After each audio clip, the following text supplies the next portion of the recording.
വയനാട്ടിലെ ഈ കാട്ടുമൃഗ ശല്യത്തിനൊന്നും ഒരു നാളും ഒരു അറുതിയും ഉണ്ടാകില്ല എന്ന തരത്തിലാണ് അവിടെ നിന്ന് വരുന്ന വാർത്തകളൊക്കെ. ഇപ്പോൾ പോകുന്നതും അതുമായി ബന്ധപ്പെട്ടുള്ള ഒന്നാണ്. പാറക്കുളത്ത് പുലി ആടിനെ കൊന്നു. പുലിയുടെ ആക്രമണത്തിൽ മറ്റൊരാടിനും പരിക്കേറ്റു. അരീക്കാട്ടിൽ പീതാംബരന്റെ വീട്ടിലെ ആടുകളെയാണ് പുലി ആക്രമിച്ചത്. ആഷിഖ് റഹ്മാനുണ്ട്. ആഷിഖ്, നിരന്തരമാകുന്ന വാർത്തയാണ് ഇത്. പുലി ആക്രമണവും മറ്റ് കാട്ടുമൃഗങ്ങളുടെ ആക്രമണവും ഒക്കെ മനുഷ്യന് ജീവിക്കാൻ പറ്റാത്ത സാഹചര്യവും. വനം വകുപ്പ് എന്തെങ്കിലും ഇടപെട്ടിട്ടുണ്ടോ? എന്താണ് സാഹചര്യം?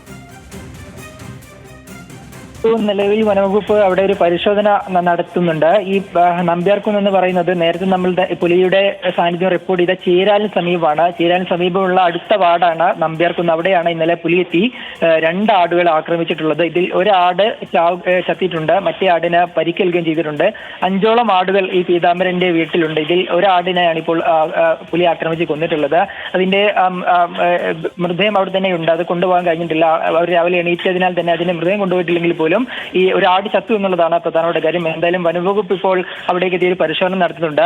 ഈ നമ്പ്യാർകുന്ന് എന്ന് പറയുന്നത് തമിഴ്നാട് അതിർത്തിയോട് ചേർന്ന ഒരു സ്ഥലമാണ്. അതുകൊണ്ട് തമിഴ്നാട് അതിർത്തി അവിടെ നിന്ന് വന്നതാണ് എന്നടക്കമുള്ള കാര്യങ്ങൾ പരിശോധിക്കുന്നുണ്ട്. എന്തായാലും ചീരാൽ, നമ്പ്യാർകുന്ന് പ്രദേശങ്ങൾ പുലിയുടെ ഭീതി വലിയ രീതിയിൽ കഴിഞ്ഞ ആഴ്ചകളിലെല്ലാം വർദ്ധിക്കുന്ന ഒരു സാഹചര്യമുണ്ട്. അതിൽ വളരെ വലിയ രീതിയിൽ വളർത്തുമൃഗങ്ങളെ ടാർഗറ്റ് ചെയ്തുകൊണ്ടാണ് ആക്രമണങ്ങൾ നടക്കുന്നത്. അതിൽ നിരവധി ആളുകൾക്ക് ഇത്തരത്തിൽ അവിടെ ജീവനോപാധിയായ വളർത്തുമൃഗങ്ങളെ, പ്രത്യേകിച്ച് ആടുകളെയാണ് നഷ്ടമാകുക എന്നുള്ളതാണ് പ്രധാനപ്പെട്ട കാര്യം. എന്തായാലും വനവകുപ്പ് അവിടെ പരിശോധന നടത്തിയിട്ടുണ്ട്.